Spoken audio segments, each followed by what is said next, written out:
Hello बच्चों, आज पढ़ते हैं क्लास 12th का चैप्टर अल्टरनेटिंग करंट। ठीक है। चैप्टर का नाम क्या है बच्चों? एसी। और इसमें करते हैं हम एनसीईआरटी एक्सरसाइज।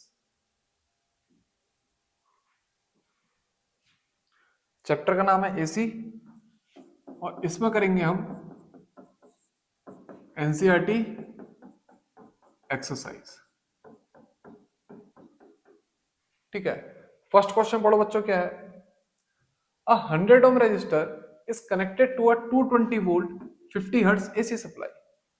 इसका मतलब एक रजिस्टर है 100 ओम का और इसे कनेक्ट किया गया है 220 वोल्ट 50 हर्ट्ज के साथ। ठीक है। फर्स्ट पार्ट में क्या पूछा गया, पढ़ो। What is the RMS value of current in the circuit? यानी कि इस सर्किट में कितनी आरएमएस करंट फ्लो हो रही है, ये बताओ। इतना समझ में आया? करंट निकालने के लिए हम सीधे क्या लगाएंगे? Ohm's law. तो मैं लिखता हूं I R M S equal to V R M S upon R. ठीक है। वी आर एम एस कितनी बच्चों? 220। तो मैं लिखता हूं इक्वल टू 220 अपॉन आर की वैल्यू कितनी? 100। तो यानी कि 2.2 एम्पियर। इसका मतलब I R M S equal to 2.2 ampere. इतना समझ में आया? इस सर्किट में आरएमएस करंट कितनी फ्लो हो रही है? 2.2 एम्पियर। अब आगे क्या पूछा गया है? What is the net power consume over a full cycle? Net power consume निकालो। तो हम क्या करेंगे बच्चों? सीधे सीधे पावर का फॉर्मूला लेंगे, V R M S into I R M S cos 5। ठीक है। V R M S into I R M S cos 5। ठीक है। मैंने पहले कैपिटल आई लिख दिया था, फिर स्मॉल आई कर दिया, क्योंकि ऊपर भी मैं स्मॉल आई ही लेके चल रहा हूं।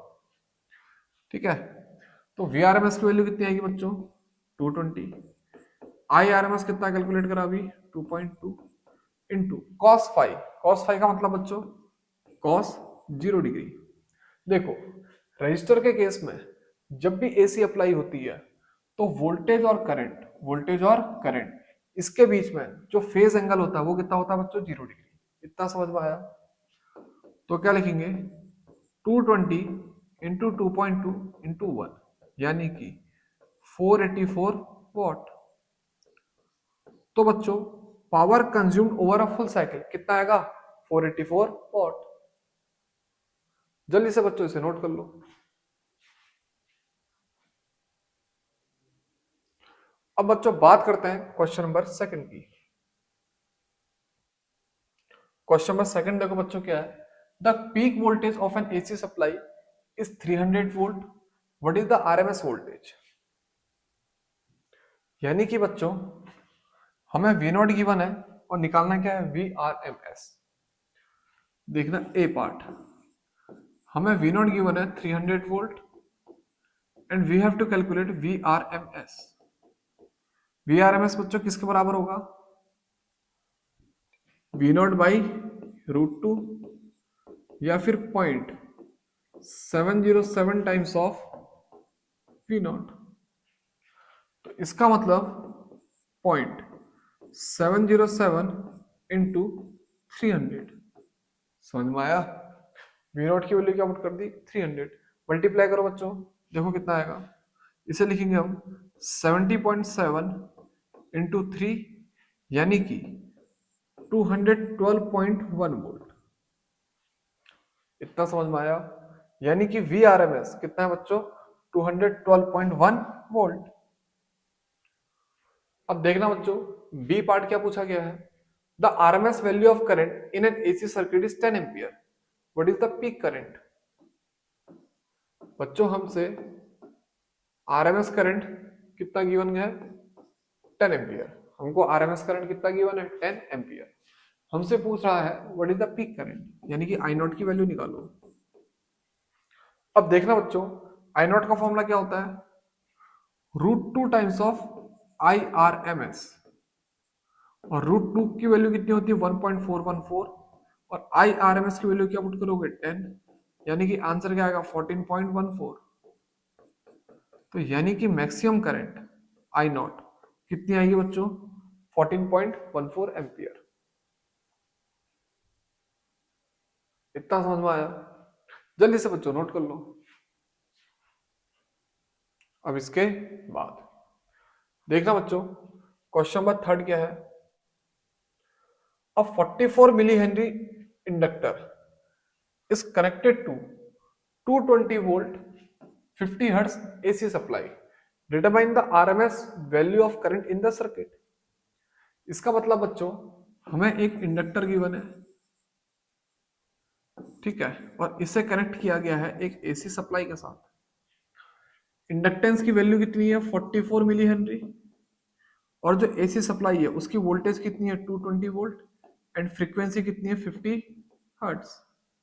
हमसे पूछा गया है इस पूरे सर्किट में कितनी आरएमएस करंट फ्लो हो रही है ये बताओ, ठीक है। अब एक बात बताना, करंट निकालने के लिए सबसे बेसिक फॉर्मूला क्या है ओम्स लॉ, तो यहां पे भी वही लगेगा। ओम्स लॉ के अकॉर्डिंग आई आरएमएस, ठीक है, आई आरएमएस इक्वल टू क्या होगा वी आरएमएस अपॉन आर, यानी कि रेजिस्टेंस, लेकिन यहां पर रेजिस्टेंस की जगह पे क्या यूज करेंगे एक्सएल, यानी कि इंडक्टिव रिएक्टेंस, ठीक है। I RMS equal to V RMS upon XL. V R S की वैल्यू कितनी है बच्चों 220, तो लिखते हैं इक्वल टू 220 अपॉन एक्सएल की जगह पे क्या पुट करेंगे बच्चों ओमेगा एल। इतना समझ में आया? तो बच्चों लिखते हैं इक्वल टू 220 अपॉन ओमेगा की वैल्यू क्या पुट करोगे बच्चों 2 पाई न्यू, ठीक है, इनटू एल को ऐसे ही लिखते हैं, तो लिखते हैं बच्चों 220 अपॉन 2 पाई, न्यू की वैल्यू कितनी है बच्चों 50, इनटू एल की वैल्यू कितनी है बच्चों 44 इंटू 10 की पावर माइनस 3। देखो 44 मिली हेनरी है, यानी कि 44 इंटू 10 की पावर माइनस 3। इतना समझ में आया? तो क्या लिखेंगे बच्चों equal to 220 upon 2 into 3.14 into 50 into 44 into 10 की पावर माइनस 3। इसे बच्चों जल्दी से सॉल्व करो तो हमारी किसकी वैल्यू आएगी आई आर एम एस, ठीक है। तो देखना बच्चों इसे सॉल्व करते हैं, 44 से 220 को काटो कितने टाइम्स 5 टाइम्स, ठीक है। फिर 5 से 50 को काटो कितने टाइम्स 10 टाइम्स, ठीक है। अब क्या लिखोगे बच्चों 1 अपॉन 2 इंटू 3.14 इंटू 10 इंटू 10 की पावर माइनस 3, क्या लिखा जाएगा 10 की पावर माइनस 2, ठीक है। तो क्या लिखोगे बच्चों 10 की पावर 2 अपॉन 2 इंटू 3.14। इतना समझ में आया? 10 की पावर माइनस 2 को ऊपर लेकर गया क्या है 10 की पावर 2 अपॉन 2 इंटू 3.14। 10 की पावर 2 है, इसका मतलब इसे मैं 100 भी लिख सकता हूं, ठीक है। फिर इस 2 से 100 को कट करो कितना टाइम्स आएगा 50 टाइम्स। तो यानी कि जो आई आर एम एस है वो कितना आएगा बच्चों 50 अपॉन 3.14 एम्पियर, या फिर 5000 अपॉन 314 एम्पियर। इतना समझ में? पॉइंट हटाया तो ऊपर 2 जीरो बढ़ा दिए। अब इसे बच्चों सॉल्व कर लेना, वैसे इसका आंसर जो आएगा लगभग लगभग 15.9 एम्पियर के बराबर आएगा, ठीक है। तो यहां पे बच्चों क्वेश्चन नंबर 3 भी समझ में आ गया होगा, जल्दी से इसे नोट कर लो।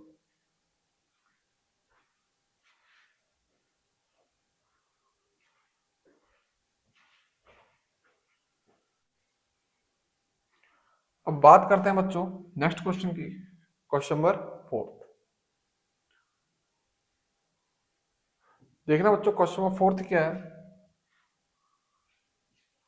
अ 60 माइक्रोफैराड कैपेसिटर, ठीक है, ये माइक्रो होगा, ठीक है। A 60 microfarad capacitor is connected to a 110 volt 60 hertz AC supply.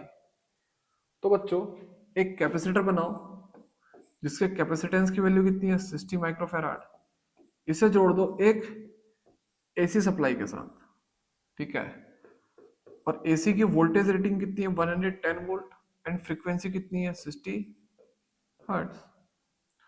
और हमसे क्या पूछा गया, determine the RMS value of current in the circuit, यानी कि इस सर्किट में कितनी आरएमएस करंट बह रही है ये बताओ।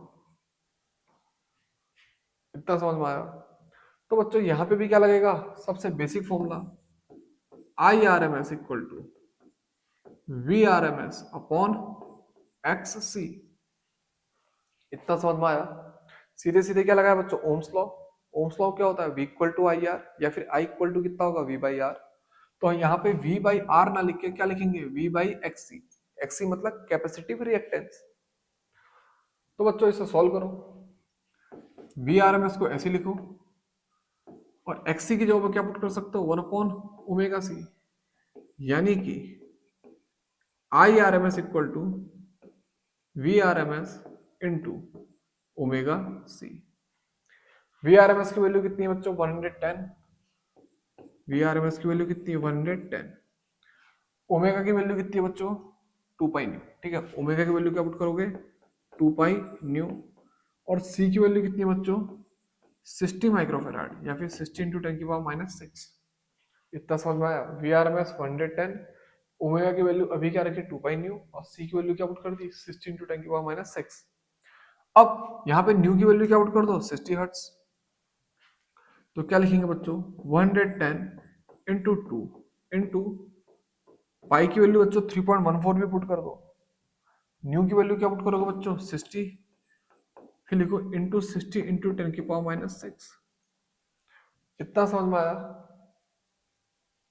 तो बच्चों ये क्या आया आई आर एम एस, इसकी वैल्यू बच्चों कैलकुलेट करना, ठीक है, इस पूरे को मल्टीप्लाई कर लेना, ये आता है लगभग लगभग 2.5। एक काम करो 2.49 ले लो, 2.49 एम्पियर अप्रोक्स इतना आएगा। इतना है समझ में बच्चों? तो क्वेश्चन नंबर 4 से भी जल्दी से समझ में आ गया होगा, तो इसे बच्चों जल्दी से नोट कर लो। अब करते हैं बच्चों क्वेश्चन नंबर 5 की बात। इन exercises 7.3 and 7.4 what is the net power absorbed by each circuit over a complete cycle। तो हमें नेट पावर बतानी है क्वेश्चन नंबर 7.3 और 7.4 में, और फिर बोला गया है एक्सप्लेन योर आंसर।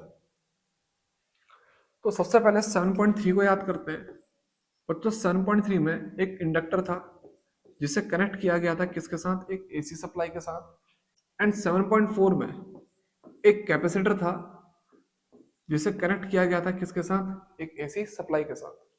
ये था बच्चों 7.3 में इंडक्टर एसी के साथ, और ये था 7.4 में कैपेसिटर एसी के साथ। हमें बच्चों पावर निकालनी है। एक बात बताना, पावर का फॉर्मूला क्या होता है, V R M S into I R M S into cos phi. इतना समझ में आया? अब एक बात आना, दोनों केस में फाई की वैल्यू कितनी होगी 90 डिग्री, फाई की वैल्यू कितनी होगी 90 डिग्री। तो क्या लिखेंगे V R M S into I R M S cos 90 degree. तो जो पावर आएगी वो सीधे सीधे कितने आ जाएगी 0। ठीक है, सबको केस याद होगा। इंडक्टर के केस में करंट अगर ऐसे सीधे है तो वोल्टेज ऊपर को क्या करेगी, लीड करेगी, कितने से 90 डिग्री से। याद आया? और कैपेसिटर के केस में अगर करंट ऐसे सीधे है तो वोल्टेज क्या करेगी, लैग करेगी करंट के साथ। ठीक है, कितने एंगल से, 90 डिग्री से। याद आया? यहां पे भी फेज एंगल 90 डिग्री है फाई, और यहां पे फेज एंगल 90 डिग्री है फाई। तो इस वजह से जो पावर आएगी वो दोनों केस में कितनी आएगी, 0। इतना समझ में आया? जल्दी से बच्चों नोट कर लो।